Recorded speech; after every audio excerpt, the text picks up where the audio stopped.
Today we're looking at another waiver wire battle, and this one comes from the Cleveland Browns. Today we're looking at Cedric Tillman.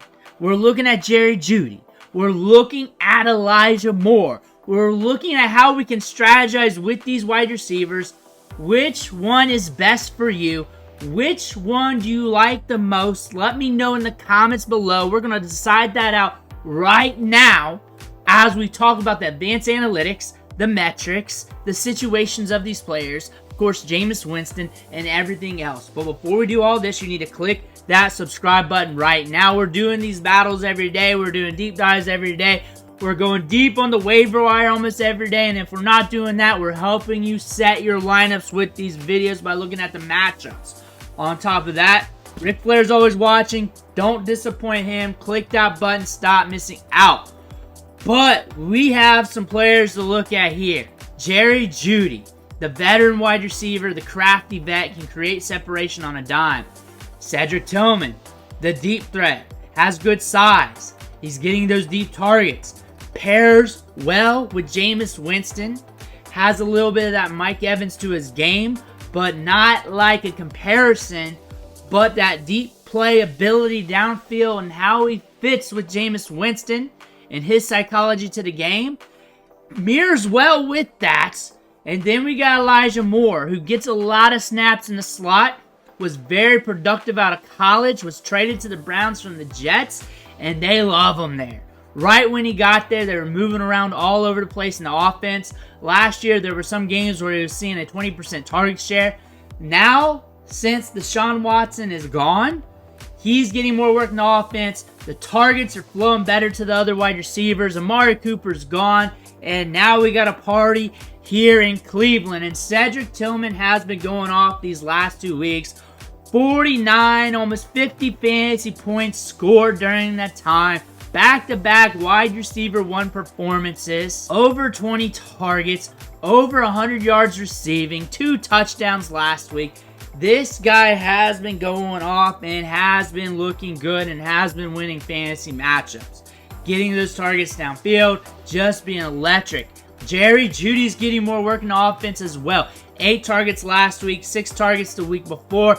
Getting volume, getting it done last week in fantasy with almost 15 fantasy points. The week prior, we didn't really hit in fantasy, but the work rate was there. Then Elijah Moore. 10 points in week 7, then 19 points in week 8 against the Ravens. Saw 12 targets, 8 catches for 85 yards.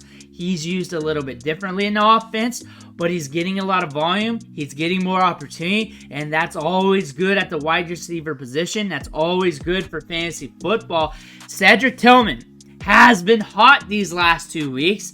Wasn't hot last year, but we were a rookie, and we had the incumbent wide receivers in there just soaking up all the routes and targets, and it was just his time to sit back and learn. It was just his time just to watch and learn. Now he's getting his opportunity. He's capturing his moment. He was good at Tennessee, especially in 2021.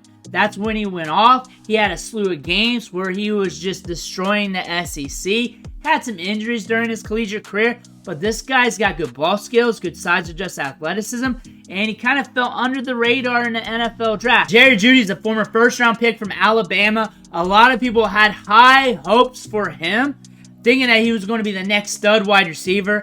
That didn't materialize.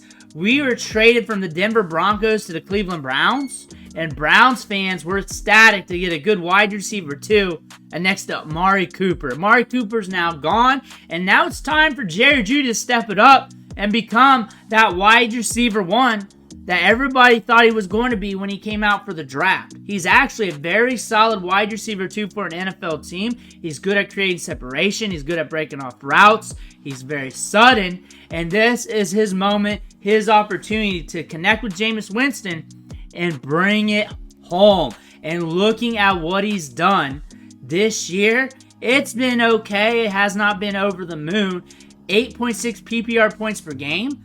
But honestly, we're either hitting double digits or it's really bad. 11.5, 12.3, 13.2, and a 12.9. We're okay. We're good enough to get the job done most weeks. But also, we can drop 2.6, 2.8, and 4.5 on you as well. But that's with Deshaun Watson back there and the passing offense not looking good. Now it's time for a change. Can we capture the volume? We're starting to right now. We saw that against the Ravens, and we're starting to get some fantasy production there. But can we make it consistent going forward? Elijah Moore, off and on with fantasy production. He flirted with it during his rookie season with the Jets, eventually got traded to the Browns, and last year, he was off and on, and he had some games where he's seeing almost a 20% target share. He was getting volume, and then back into the season with Joe Flacco back there, things got kind of quiet. Now we got Jameis Winston in the offense, and he's looking good, starting to get some volume. Can that continue? And you're looking at what he's doing this year, 6.5 PPR points per game. Well, that's with Deshaun Watson. Immediately when he's gone, we start to fire up because we're getting those short targets. We're working out a slot a lot of the time. We're working the short to intermediate. We can get you yards after the catch. Elijah Moore has some gusto. When we look at this team, and we got to dial it back to last week because Jameis Winston is a huge variable here. Jerry Jeudy ran 43 routes. Cedric Tillman ran 40 routes. Elijah Moore ran 33 routes. And 74.3% of his snaps were out of the slot. He's going to work a lot out of the slot. He's going to get a lot of those quick money targets. And that's going to count for some fantasy production. But he's going to have to hit on the yak and score touchdowns for him to hit that upside. Cedric Tillman, 159 air yards last week, a 17.7 average depth of target. That's going to be hard to maintain, but that is an indicator that we're going to get those deep balls downfield. Deep balls are money in fantasy football. Compare that to Jerry Jeudy, 12.3 ADOT. He's still getting it deep downfield, and he's still seeing a good volume at a good clip. 9 targets for Tillman, 8 targets for Jeudy. Both work rates are good. Both of them are good. Both of them at this clip could get it on any given Sunday. I like both of them for this. I think Cedric Tillman pairs well with Jameis Winston. Jameis Winston does not care if you're from Alabama, Tennessee, if you're a first-round pick or last-round pick.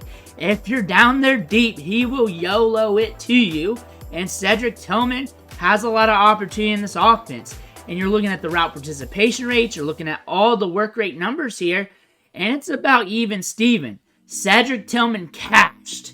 Got the deep balls.